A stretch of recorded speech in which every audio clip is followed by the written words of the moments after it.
Bonjour.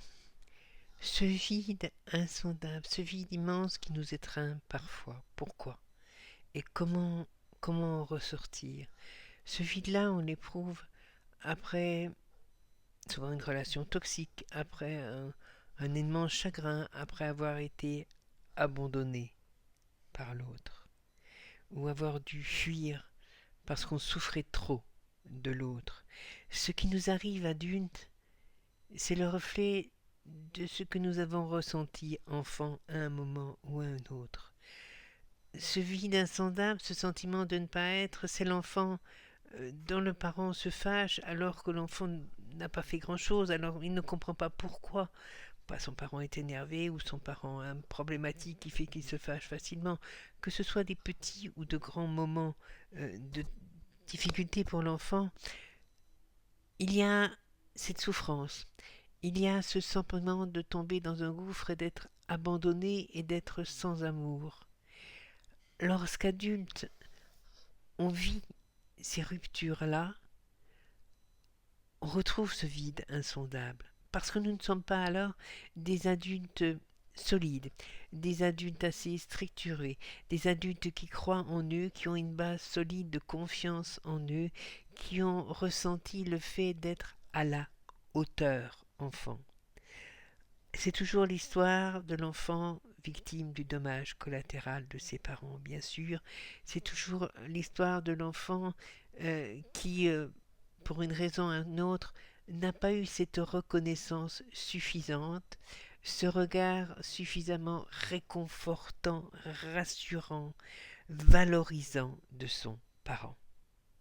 Adulte, la rupture fait se briser cette structure fragile qui fait qu'arrivé à l'âge adulte, le passé c'est derrière, on a pu expérimenter des choses, on a pu vivre des choses professionnellement, socialement, parfois amoureusement, en ayant l'impression que ça y est, on existait, on était solide, tout était possible. Et puis soudain tout s'effondre. Alors si ça se casse la figure sur une base solide, on se relève et on repart. Si ça se casse la figure sur une base fragile, sur un manque d'épaisseur, de foi en soi, de confiance en ce qu'on est, d'avoir l'impression que vraiment, oui, on peut faire les choses, on n'a pas à avoir peur, on peut tout oser, on peut tout essayer, c'est bien, et que rater, c'est pas grave, et qu'on recommence, ce que tout enfant devrait croire en arrivant à l'adolescence et à l'âge adulte, n'est-ce pas? Et si on n'a pas ça, on n'a rien pour se rattraper. Et on se retrouve dans son état dépressif, dans ce vide où on a l'impression d'être rien. Donc on arrive à s'accrocher à rien. Les idées suicidaires, elles naissent là, dans cette sensation de ne rien avoir auquel se raccrocher, de ne plus être rien ni personne, d'être juste dans une espèce de mare de souffrance, terrible souffrance, de ne pas être aimé parce qu'on n'est pas aimable, et de se donner tous les torts du monde, bien sûr. Comment en sortir? Il faut travailler sur soi. C'est là que l'aide du thérapeute est indispensable. Seul, on est toujours confronté à l'image qu'on a de soi, celle qu'on s'est construite. C'est avec l'aide du thérapeute qu'on va déconstruire cette image qui est fausse et qu'on va aller rechercher dans ce puzzle mal monté. C'est là qu'avec le thérapeute, on va aller déconstruire et reconstruire en mettant le puzzle à plat, en regardant les morceaux, en éliminant ceux qui n'ont rien à voir avec notre puzzle et qui peut-être appartenaient tout simplement à notre environnement, à nos parents et à leurs problématiques, reconstruire un puzzle qui est le nôtre. Un magnifique puzzle, parce que quand il est construit, on sait qui on est, on voit qui on apprend à l'observer, à nous étudier, à nous découvrir, à croire en nous et à pouvoir s'épanouir,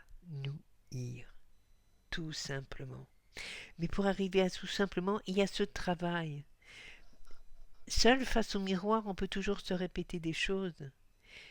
Avec cet accompagnement-là, on arrive à entendre, il y a un écho, on arrive à entendre les choses.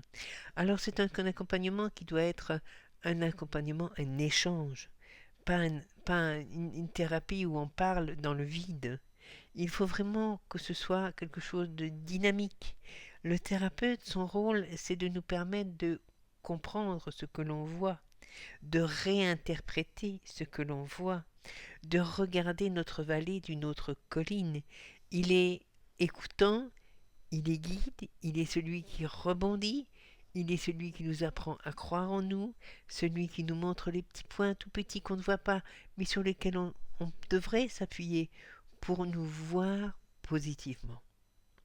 C'est extrêmement important. Ce développement personnel est personnel parce que c'est notre chemin, mais est développement accompagné, on devrait dire développement personnel accompagné, parce que cet accompagnement, c'est ce qui fait tout quand il est bien fait. Alors il faut se donner ce droit, il faut se donner cette place, il faut enfin oser se dire, moi aussi, allez, j'accepte d'essayer d'avoir, si j'ai assez de valeur, pour qu'on m'aide cette fois-ci. Que je ne sois pas seule, mais qu'on m'aide à aller mieux, pour que je puisse aller mieux, que je n'ai plus besoin d'aide, parce que je serai moi-même, que ma base reconstituée sera solide, que je saurai qui je suis, que je saurai ce que j'aime, ce que je n'aime pas, ce que je supporte, ce que je ne supporte pas, et que je n'aurai plus peur d'être moi face au monde et dans le monde, et qu'alors je pourrai m'épanouir dans le monde et face au monde. Voilà. J'espère que ça vous aide. Euh, Comme je dis toujours, c'est besoin de moi, ben, ça s'affiche, hein, questions, consultations, et puis les rencontres, que les prochaines vont arriver au printemps, qu'on met en place. Euh, les rencontres, il faut les créer, il faut les faire naître, il faut qu'elles servent, il faut qu'elles soient utiles, il faut qu'elles apportent. Alors cette alchimie-là, eh bien, dans nos têtes, on est en train de la mettre en place. On en parle aussi bientôt. N'hésitez pas, le mail s'affiche, c'est le mail de l'association, mais vos messages m'arriveront. Je vous dis à bientôt, plein de lumière, au revoir.